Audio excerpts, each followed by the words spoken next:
Hello and welcome to today's webinar on finding success with more than one agency owner. So, basically, a discussion of partnerships in the agency world. I'm your host, Chip Griffin, the founder of Saga, the Small Agency Growth Alliance.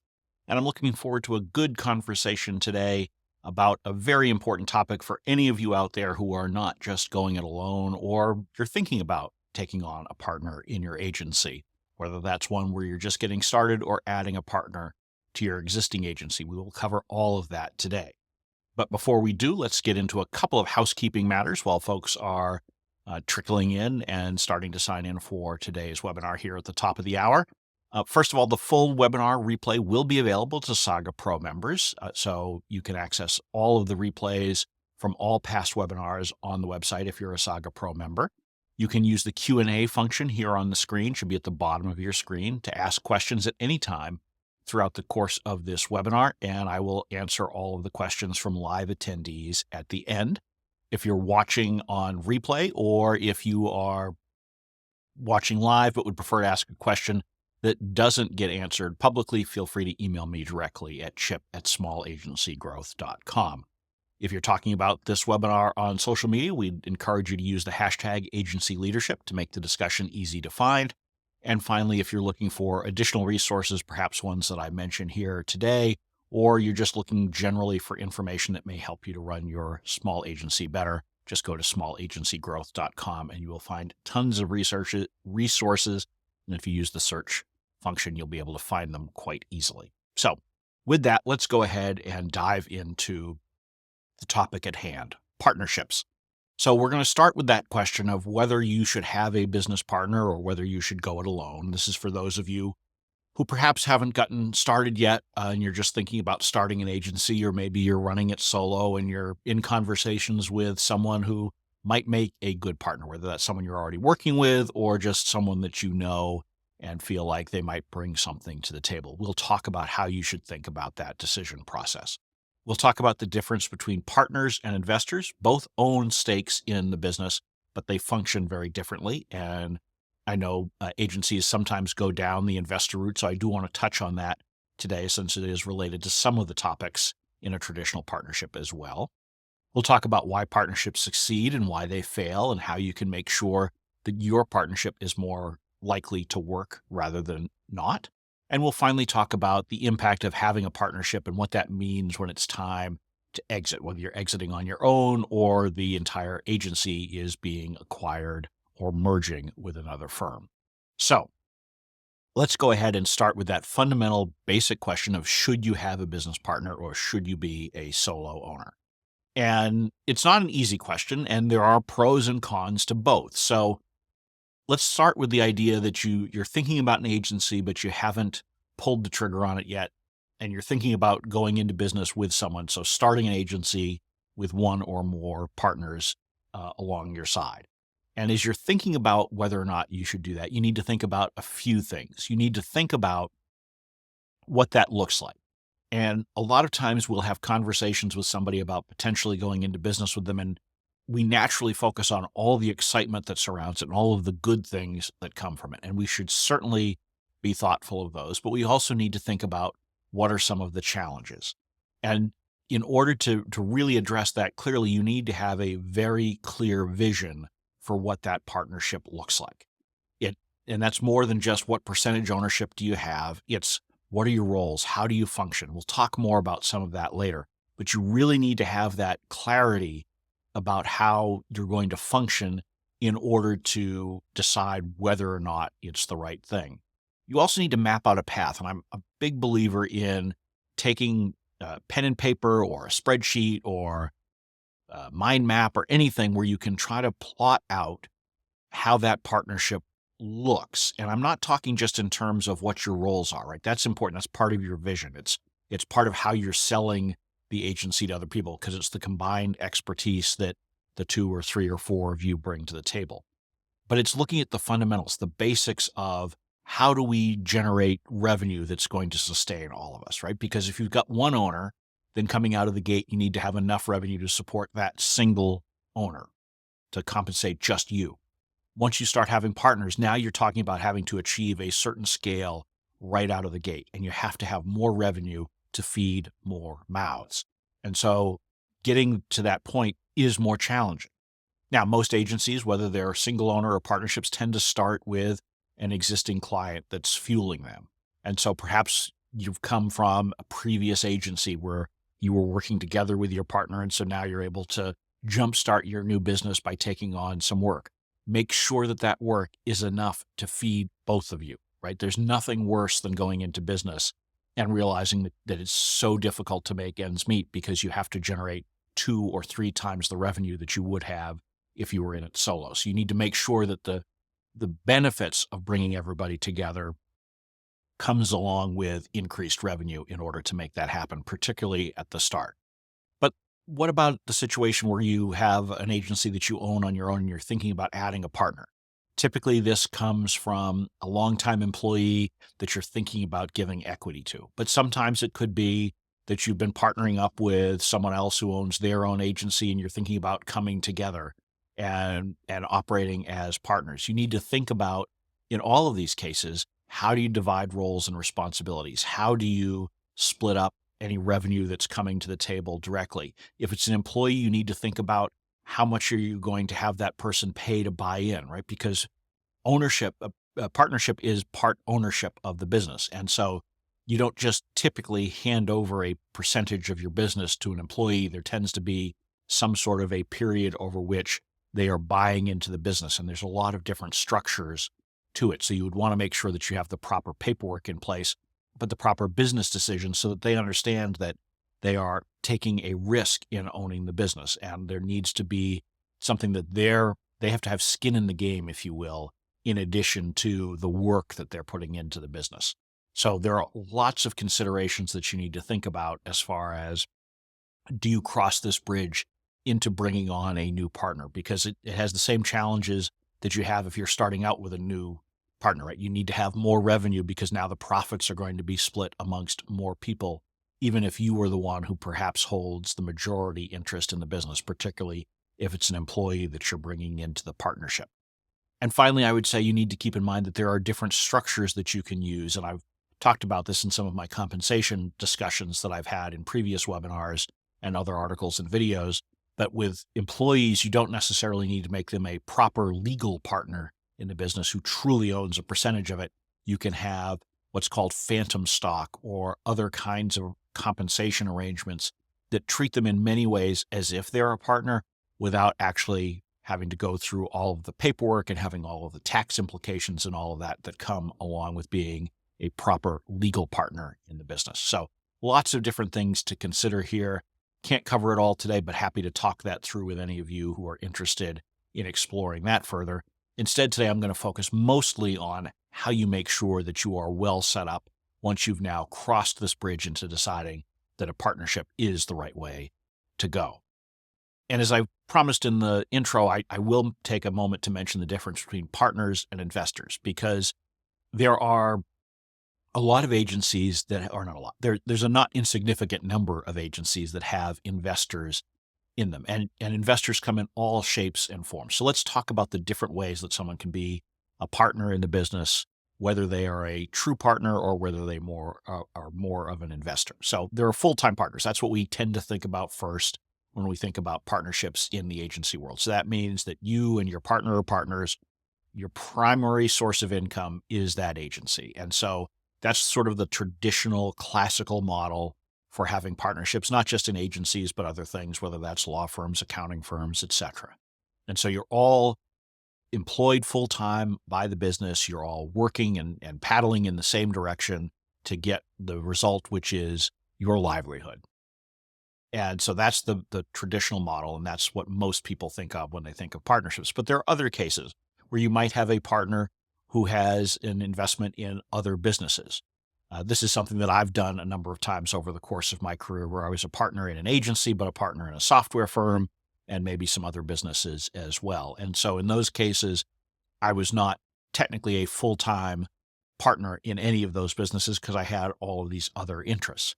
That creates some additional challenges. If you or your partners are going to have ownership stakes where you're actually helping to operate other businesses, you need to think that through and understand how that impacts the core partnership, because I will tell you that that is far more challenging than it sounds. It often sounds great to have all of these ownership interests, but there are a lot of extra demands on your time. And so the focus can be very different. And one of the things we'll talk about when we talk about why partnerships fail, it can be because people don't have the same focus on the business as all of their partners. So this is particularly true if you've got one partner who's full-time or mostly full-time in the business, and others who are perhaps operating in other businesses simultaneously. That can be a real challenge to do things and have success. But then you start getting into what I would call silent partners. So silent partners are really investors. They are people who perhaps they've helped get you started. So I've seen agencies where you have someone who's been a rainmaker for the business in the early days and maybe helped, maybe even worked in the business early on, but now has shifted into a silent partner mode, which means that they are a partial equity owner of the business, own some of the stock. They're probably taking some of the profits, but they're not contributing to the day-to-day operation of the business. So they're not adding to the bottom line anymore. They're simply taking from it. And so silent partners are one of the most dangerous things, in my view, that agencies can have, along with debt or true, just straight up investors, people who have never worked in the business, but maybe make an investment in the business. They say, we'll give you $100,000 in exchange for 10, 20% of the agency, and you can use that as your startup capital. In my view, high levels of debt and any kind of equity owned by people who are not operating within the business are high risk. It means that you have all of this pressure to be producing income for someone who is not helping to increase the amount of income in the business. This is not typically appropriate for most agencies and is a good way to get into trouble. So I would highly discourage having any kind of a silent partner, a straight up investor, or someone who owns debt in the business, or having a big loan that you owe to a bank or other type of entity. Try to do everything you can within the existing capital that the partners bring to the table, people who are actually contributing to the day-to-day operation of the business. That will be much more successful for 99.9% of agency partnerships. So let's talk about why partnerships succeed. Obviously, the most often stated thing is that we're bringing together really smart people who have some complementary skills. So in some of my past partnerships, I had ones where I was more of the operations person and I had more of a growth-oriented, business development-oriented partner. And that can be particularly helpful for a lot of agencies. And so when you bring together complementary skills, it means that you can offer more to your clients. It means that you can share the workload within your business. That's really helpful. It's really helpful to have the access to the expanded network. So typically when you bring a partner into the business, they know a set of people, you know a set of people. There's probably some overlap, but there's a lot of people that you each know independently of each other, which means that particularly as you're starting to grow, as you're going out there to the market and trying to generate that early revenue, you're in a position where you're able to tap into more people. And so it often can accelerate that revenue growth. Now, as mentioned earlier, you need to have faster revenue growth if you've got multiple partners because you need to sustain two people from the get-go rather than one. But nevertheless, it is beneficial and it has long-term benefits to have those additional networks. Frankly, I think one of the most understated but most important reasons to have a partner is because you have a mutual support network. You have someone that you can go to when there's frustration within the business, when you're wondering about something, when you just need a second opinion. You have someone to talk to. And a lot of small agency owners end up feeling a bit alone. And frankly, it's one of the reasons why a lot of agency owners end up working with me or someone like me. It's because it gives them a voice that they can talk to, who can offer a second opinion, who can give them some feedback, who can be just a shoulder to lean on when times are tough. And you can obviously tap into friends, family, colleagues, and all that sort of thing, but it's not quite the same. When you have a business partner, you really have an opportunity to be in the trenches with someone who's feeling a lot of the same things in all likelihood that you are. And so that mutual support can be very beneficial to get you over the inevitable challenges that occur in the ownership of any business. Another advantage of having a business partner is that you do have checks and balances on each other. So you can, if you've got a bad idea, you've got a business partner who may say, hey, time out. That doesn't seem like a good idea. Maybe we should pump the brakes on this one, slow down, think about it some more. And that's something when you own your own business and you're 100% owner, your employees, as much as you encourage them to be honest with you and to tell you when you may be going off the rails, they're a lot less likely to tell you that than someone who actually owns a piece of the business and is your peer as a partner. And so having that kind of a person in your business can be really helpful in helping to make sure that you're staying focused in the right way. It also helps make sure that you're accountable to them. And so in a typical 100% ownership situation, you say, hey, I can make any decision I want. And at the end of the day, if it goes wrong, it's all on me. No big deal. If you've got someone that you're accountable to and you have to say, okay, I've promised I'm going to do this. I've said this is the plan. You now have to move forward with that plan. And so it can help keep you moving forward and moving in a set direction. Whereas sometimes when you're on your own and left to your own devices, you can end up wandering a random path at times. And so partners can help overcome that challenge that many solo owners have. And then finally, it's a labor multiplier, right? If you're particularly when you're starting out, if you've got 2 or 3 people in the business, that means that you can do more right out of the gate. And so it can often accelerate growth in the early stages of the agency. Even in later stages, once you've got team members in place and all of that, it's still a labor multiplier at the senior level.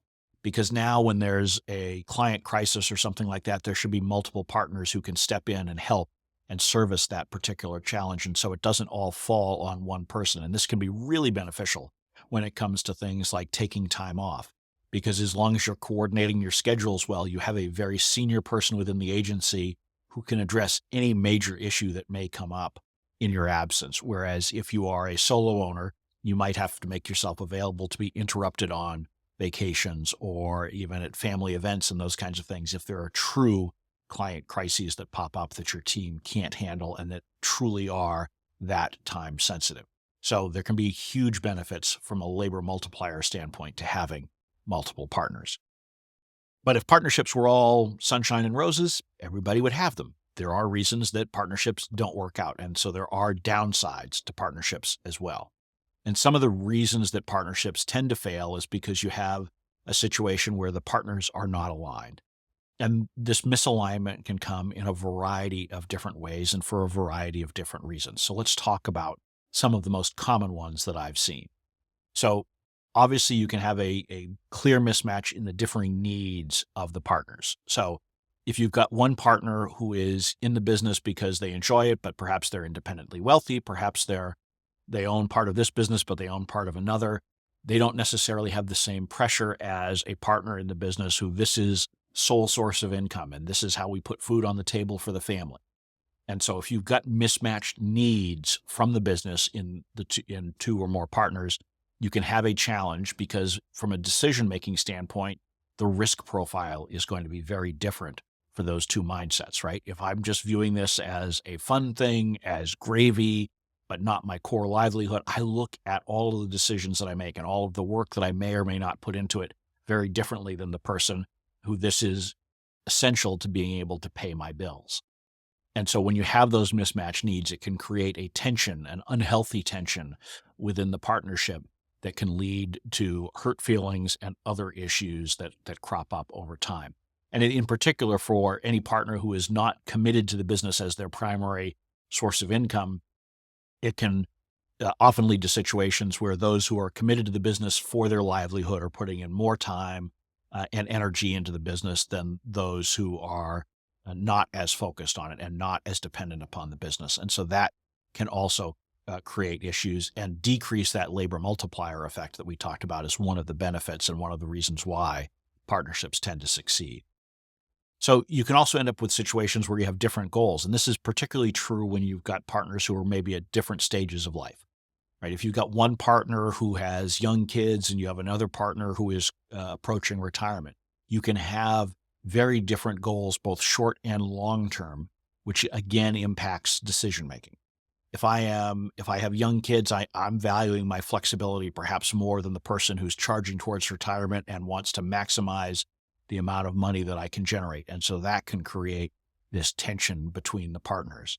But it can happen even if you're all in the same general position in life. There can still be different goals and objectives that you may have. Maybe you have one partner whose goal is to exit the business by selling it and trying to take in money that way. Or you might have another one who wants to maximize how much they put into retirement in order to be able to provide for themselves that way. Maybe you have one who's a growth-oriented person and one who's a profit-oriented person. That can lead to tension. So you really want to try to, as much as possible, understand what the goals and needs of your partners are when you're first getting started, but then continue to check in on this and make sure that as there are life changes, that you can address these natural tensions that come out and figure out how to address them. None of these mean that you have to be identical in your needs and goals to your partners. But if it's different, then you really need to figure out how you're going to balance those potentially conflicting needs and goals and try to figure out how to map out a structure for the partnership as well as a day-to-day operating approach that will attempt to meet both of those. Otherwise, your partnership will likely fail. Of course, other partnerships can fail because of personality differences. Sometimes people are great to get along with when you're talking about what you might be able to do with the business and all of the excitement that comes around the start of a partnership. But then when you start to get into the day-to-day functioning of the business, maybe it's oil and water, and there's some tension there that's not healthy. That it happens with employees, and effectively when you're two partners, you're each employees of the business, and there can be conflicts that arise that you didn't anticipate. And maybe someone's great to know over coffee and talking to an hour a week, but when you're with them 40 hours a week, it's an entirely different ball game. So those are the kinds of things that can come into play in partnerships, and you need to try to figure out how to address them. And we'll talk about some of the ways that you can overcome those challenges, or at least be aware of them sooner rather than later. But a lot of partnerships fail for these last two reasons that I have on my list, and that's poor communication and poor planning. And the two are related. So poor communication is probably the number one reason why almost every agency relationship can fail, whether that's client, employee, partner, etc. And for a space where we're focused on external communications and helping our clients communicate better, we in the agency community tend to be very bad at communicating with all of those audiences that I've mentioned. And for the purposes of today's conversation, you need to be focused on communications with your partner, and you need to communicate effectively before you jump in and become business partners. You need to communicate effectively while you are business partners. And we'll talk about how to create the proper cadence for some of that communication and some of the key principles that surround it a little bit later in this presentation. But communication is really central to why partnerships will succeed or fail. And the corollary is you have to have good planning. You have to be able to sit down and, in order to address some of these risks that I've outlined here as far as why partnerships fail, but also to take advantage of some of the reasons why partnerships succeed that I talked about in the last slide. You need to have good planning so that you accentuate the positive, you diminish the impact or potential impact of the negative, and you pull it all together by communicating effectively and having that clear vision, that clear plan that you're going to implement together as partners to have success in the agency. So what are those things that I'm talking about that you need in order to make it work? And as I said, communication obviously is central to all of this. The first and most important thing in any business partnership, or really any partnership anywhere, is to make sure that there are no surprises. Nobody likes surprises. You may like a surprise birthday party, but beyond that, nobody wants to be surprised, frankly, good or bad. And it's one of the pieces of guidance that I've always given my own employees. Don't surprise me. I want to know if there's something possibly bad that might happen or there's some risk out there. Let me know as soon as you're aware of it. And so in a partnership, in a business partnership, you really need to make sure that you are communicating early and often about anything good or bad that might happen. Whether you think you might be signing a new client, make sure you're looping in the partner on that so that you know that maybe there's going to be a resource issue coming up, or, frankly, just making them aware that there's good news potentially on the horizon. But as important or more important would be those things where there are potential problems. Make sure you get that on the radar of your partner as soon as possible, even if it feels embarrassing to do so. Maybe you screwed up with a client. Make sure you're telling your business partner that. Make sure that they know what's hanging out there so that they can help solve the problem for you, or at least be there to listen as you talk about what that challenge is. So first of all, avoid surprises. And one of the ways that you can avoid some surprises is by having well-defined roles and responsibilities. Too often when I'm working with agency partnerships, I see that you have both partners or more than two partners who are responsible for a certain thing, whether that's business development or finances or client service or HR or whatever. And I think it's really important that you have a primary partner responsible for every function within the business. That doesn't mean that if you've got one partner who's primarily responsible, who has the primary responsibility, I should say, for business development, that the other partners don't or shouldn't have a role in business development. They absolutely should. But you need to have one person who is the first among equals, the coordinator, the driver of activity, the person who's making sure that the plans are developed and executed. And if you don't have that, if you have a shared responsibility, it means that nobody is truly responsible for it.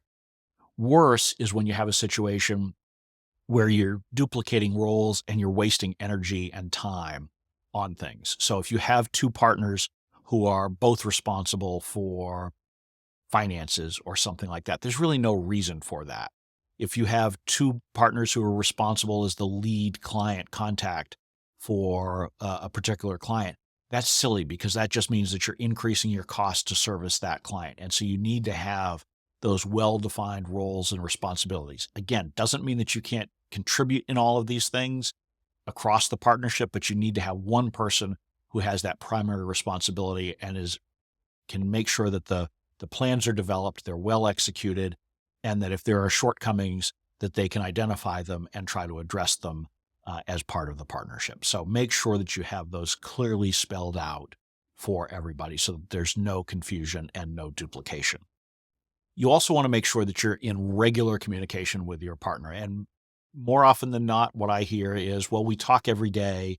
Maybe if you have an office, you've got offices right next to each other, or maybe you're in one room and see your desks and so you say, hey, I talk all the time. That's true, and that's great. That's a good first step in communications. But it's really important to have a weekly check-in for the partners so that you have an opportunity to go through the status of the business, the things that you're responsible for, updating on those things, and keeping your partner very clearly in the loop on all of those kinds of things. So I think it's vitally important that you have a weekly check-in. Just like I encourage weekly one-on-ones with your direct reports, I also encourage weekly conversations amongst all of the partners in the agency so that everybody is aligned and everybody has an opportunity to flag potential surprises or potential issues or their own concerns as quickly and as timely as possible. And if you don't have the weekly meeting, these are the kinds of things that often don't pop up in more casual conversations. So take the time, have a 20 or 30-minute check-in on a weekly basis. It is more than worth the time that you will spend doing it. But beyond those weekly check-ins, you need to do more deep dives on the business. And so whether that's monthly or quarterly, you need to have more strategic, more planning-oriented conversations around the business where you're reviewing financials, you're reviewing your business development plans, you're reviewing staffing and other resources, you're reviewing all of these different things at a much higher level and really planning out for the future. This is where you make sure that you're aligned on vision. This is where you make sure that all of the bases are getting covered. And these are things that are easy to lose in the weeds of running the business on a day-to-day. This is where you're serving more in the board member role for the agency versus being an employee, because this is the overall operations of the business that you should be looking at on a monthly and or quarterly basis in depth with your partners. But then once a year, I would also encourage you to do even something deeper than that and preferably offsite, whether you want to call it a retreat or an annual planning session or whatever. But, get away, get into a more casual environment. If one of the partners has a place that they like to vacation, maybe you go there. Maybe you just, go to I don't know, a hotel or a restaurant for the day, or I don't know, something like that. Pick some other environment other than what you normally do for your typical meetings. Get outside of that and have some conversations about where the business is headed. Make sure that you're also using this as an opportunity to share where you are personally and how your own personal goals are changing. One of the things I talk about with solo owners a lot is my aim-get framework. And the A in the aim-get is for ambition. You both need to make sure that in a partnership that you are clear on what your own ambitions are for the business, what you're trying to achieve from it, how much you want to make, what kind of work you want to do, and what kind of flexibility you want to have in the time that you spend working so you can achieve the work-life balance that you're interested in. Those three things are things that you would normally do on your own, but in a partnership, you need to make sure that you're aligned, or if you're not aligned, how you're going to resolve that. Again, going back to why partnerships fail, it can be because that ambition is not aligned. So make sure that you're using this annual process as an opportunity to look at what's changed, what life changes have taken place. Have you had a kid? Has a kid gone off to college? Have you had a change of your significant other that impacts? All of those things can be really important to look at and to understand so that you are uh, in the same place, or at least on the same page with where you want to take the business. You need to make sure that as a corollary to the no surprises, that you're sharing any concerns that you have early. So if you're not comfortable with where things are headed, if you feel like you're pulling more weight than your partner, share that sooner rather than later. Don't let things fester. One of the reasons why partnerships fail is because partners keep things to themselves because they're uncomfortable bringing them up. They just don't want to bring them up. They hope it will change magically.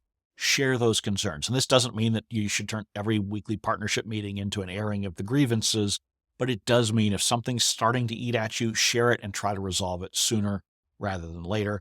And of course, if you are either on the receiving end of that, or if you identified an issue just generally, make sure that you're making adjustments and changes as necessary, whether that's to the day-to-day operations of the business or whether that's to the broader, grander vision that you have.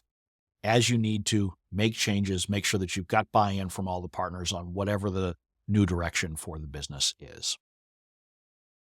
So I do want to take a minute now to talk about some of the boring stuff when it comes to partnerships, and that's the paperwork. And look, we all know that the paperwork is not the fun side of partnerships. But if you're going to have a partnership in your business, you need to make sure that you've talked to your lawyers and accountants and you've gotten all the T's crossed and the I's dotted, because if you don't, you will run into issues. And I always encourage folks to look at all of this stuff at the start of the partnership. Don't wait until some problem pops up, because if you try to paper over it at that point, it's going to be much more challenging.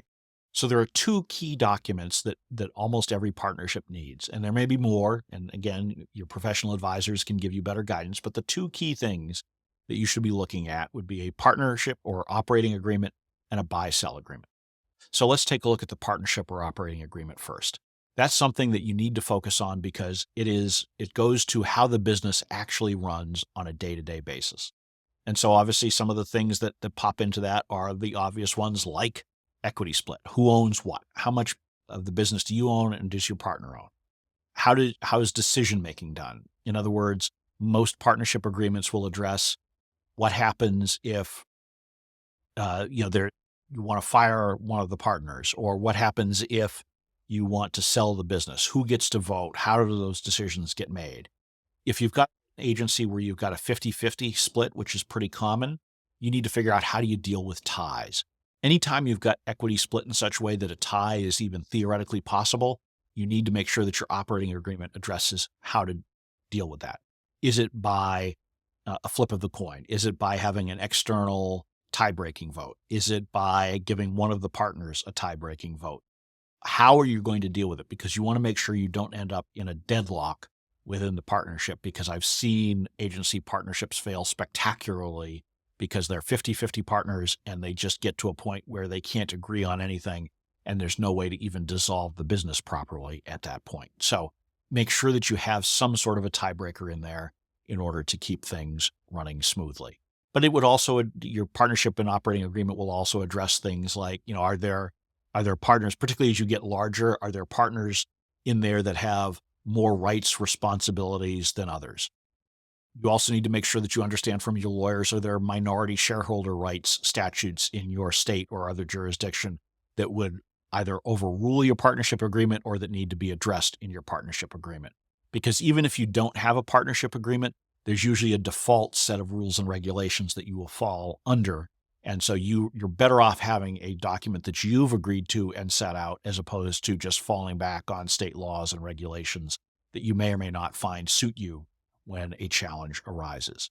And that's also important to remember. All of these documents you're creating in the good times, but they're designed to be looked at when there's a problem. Partnership agreements are like client contracts, employment contracts, etc. Nobody bothers to pull them out when everything's running well. The only time you look at any of these legal documents is when there's a problem. So you need to look at all of them in terms of how does this help me deal with a problem that might arise down the road? And this is where a buy-sell agreement is particularly important because a buy-sell agreement helps you to understand how can you transfer your equity stake in the business. And so there are the obvious ones like voluntary transactions. I want to sell some of my shares, or we want to sell the business. So your buy-sell agreement would deal with those kinds of things. For example, if I decide I want to sell half of my interest in the agency to someone else, can I do that? What are what's the process around that? Can you veto that as my business partner? Do I have to offer it to you first? What happens with the shares that I've sold? Does that person become a silent partner or can they become an active partner? All of those things are things you want to think about in advance so that you're not having to deal with it in the moment when perhaps there's someone's got pressure to sell because they've got some debt they have to pay, or they want to make an investment in some other business or what have you. So make sure that you're thinking about those voluntary transactions. But the most difficult piece here tends to be around the involuntary transactions, when you have to give up your shares or when you want to force your partner to give up their shares. And so there are 5 key things here that you typically want to make sure that you're thinking about. But when you're working with your lawyer and your accountant, I would encourage you to try to think through all of the potential bad or uncomfortable things that might happen to you and your partners that might cause you to rethink whether you want to be in business together. So top of the list, obviously, is if one of the partners dies. You need to figure out what happens to their ownership in the business. It doesn't just magically evaporate. It's still there. It transfers by default to their estate, but then what happens to it? And so you need to think through, typically you would want to, any departing partner, you would want to buy out, whether they're leaving voluntarily, involuntarily, et cetera. And so you need to think about how does that take place?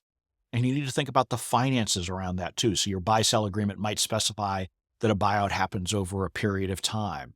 So if a partner passes away, maybe it's a 3 or 5 year buyout so that you're not putting a huge amount of pressure on the business. You'd want to be thinking about things like, do you have life insurance to cover that buyout?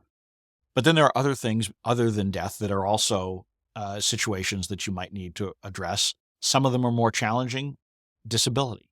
If you have a partner who has a stroke or is otherwise unable to contribute to the business, what happens to their equity? Obviously, you want to do right by them and their families, but at the same time, they're no longer contributing to the business. So typically you'll want to find a way, if they become permanently disabled, a way to buy them out. You also need to look at what happens if they get divorced. Do you want a spouse who's perhaps not thrilled with their former partner to be now a partial owner? Because by default, in some places, they may get half of the ownership stake in the business. Do you really want them sitting in on partner meetings and all of the challenges that may bring to the table? You need to think those things through in advance and how you address that. But then you also need to think about what happens if none of these more bad things happen, but what happens if a partner wants to leave voluntarily, or what happens if you just say this partner is no longer pulling their weight or they've done something wrong and we need to fire them, right? Because a partner is both an owner and an employee. And if they lose their employment role, either because they've gone and taken a job with a client or something like that, or because you've decided that they've misbehaved or underperformed and they need to go, how do you deal with their equity then? Because again, you don't want those folks still having an ownership interest in the business. So you need to have some sort of a plan for what to do with their equity, or to at least give the business the option to deal with that portion of their equity upon their exit. So you need to think about those things. And with all of these things where you're dealing with a potential that the business might be required to buy their interest or might have the option to buy their interest, how do you value that? And so your buy-sell agreement should have a process for valuing the agency and saying the agency is worth this much. And that can be as simple as all of the partners sign an annual letter that says this is what we believe the agency to be worth, to having a third-party evaluator come up with that valuation, either on a regular basis or when an event takes place. There are all sorts of other systems that I've seen in valuations where one party has to name a value, and if the other party disagrees, then they've got a tie-break procedure for all of that. There's a lot of different ways you can go about valuation, but your buy-sell agreement absolutely needs to deal with this so that you have some system in place and it's not just left to a bunch of uncertainty when one of these unfortunate events takes place. So make sure that you've really worked out this paperwork and you have it in place, because the time to do it is when everything is going well, not when there are problems. So finally, I want to talk just for a minute about what happens when it comes time to exit the business. And this is what happens when a partner leaves an agency for any reason. We've talked about some of this in the buy sell, but we also need to think about all of the other reasons that partners may leave or that the business itself may exit. So in the case where you're selling your agency or merging with another agency, you need to make sure that you're thinking about what is your plan for how we even decide to do this. And so I mentioned that in terms of the operating agreement, but who decides whether or not the agency can be sold? Is that all of the partners? Is that one of the partners? Is it a vote of the partnership? All of these things, you can really customize this however you want. And I would encourage you not to overthink it, not to overcomplicate it, but have this discussion in advance, because you need to think about these things, because a lot of partnerships can run into rocky waters when you've got an offer on the table to buy the business and you've got some partners who want to sell and some partners who don't. So making sure that you have that decision-making process outlined in advance and making sure that you've had good conversations all along about what you want to do with the agency over time is really valuable and really important, because it helps make sure that when there is the potential exit on the table, you're all on the same page. And it's particularly important because if you're merging with another business or if you're being sold to another business, the partners are directly impacted. And so they may have requirements for employment agreements with whoever you're merging with or being acquired by. Think these things through, talk these things through, make sure that they're not all taking place just in the moment of that acquisition conversation, but you've had a chance to talk about these things at your annual retreats or other things along the way. But you also need to think about how you help to exit one partner from the business, because it's not uncommon for one partner to decide that they want to move on. And so while you've got the buy-sell agreement in place for what happens essentially if you can't reach some other conclusion, you need to be thinking about what happens when a partner leaves the business. Maybe that's because they retire, right? If a partner retires, you typically want to try to buy back their equity into the rest of the business, or you want to allow another partner to buy that equity from them so that they can, first of all, have that money for their own retirement, but also because you don't want someone, as I've mentioned before, who is taking a portion of the profits but not contributing to the profits. That's a very dangerous thing for most agencies. So think about those things in advance and be having conversations about it, particularly if you've got a partner who you know might be approaching that point where they want to move on, either to take another job or to retire, or for whatever reason they may need to leave the business. But a partnership also has the added complication of thinking about how to do succession correctly. Because in a typical one-owner business, when you think about succession planning, it's a one-to-one. I'm the owner. How am I going to deal with moving on? And that could be by taking on partners and then gradually downsizing your piece of the equity. It could be trying to sell the business directly. It could be by trying to pass it on to a family member or an employee. There are a lot of different ways that you can approach it as a solo owner. But in a partnership, it starts to become more complicated, because in partnerships, depending on the individual roles of each partner, there may be different pressures, different requirements on them as far as what they want to be doing if one of their other partners leaves. And so succession planning becomes that little bit extra complicated. And you want to be, again, talking about those things, thinking about those things well before they happen. So just an added layer of complexity when you're dealing with a partnership that you don't have in a solo owner scenario. So hopefully I've given you a lot of things to think about here, whether you're considering a partnership, whether you've already got one and you're trying to figure out how to get the most out of it. Maybe you're in a challenging situation with your business partner, and so you're watching this to try to figure out how to solve it. All of these things are achievable, attainable, and again, hopefully I've pointed you in the right direction. I have a lot more resources on the website that talk about buy-sell agreements, operating agreements, that kind of thing. So by all means, tap in to the Saga community for input. You can go to our Slack community and ask questions there. You can use the search engine on the Saga website in order to search for some of these resources. Or, of course, you can drop me an email at chip@smallagencygrowth.com, and I would be happy to try to answer your question as best I can or point you in the right direction if I don't have the answer myself. So in just a moment, we'll be moving on to the Q&A session for live attendees. For those of you who are watching on replay, this will conclude the replay recording of this particular webinar. I look forward to seeing you all back on another webinar again very soon. And in the meantime, as I say, if you've got any questions at all on partnerships or anything else, feel free to drop me an email. I'd be happy to try to answer it. So grab a sip of water and we'll jump into Q&A here in just a moment.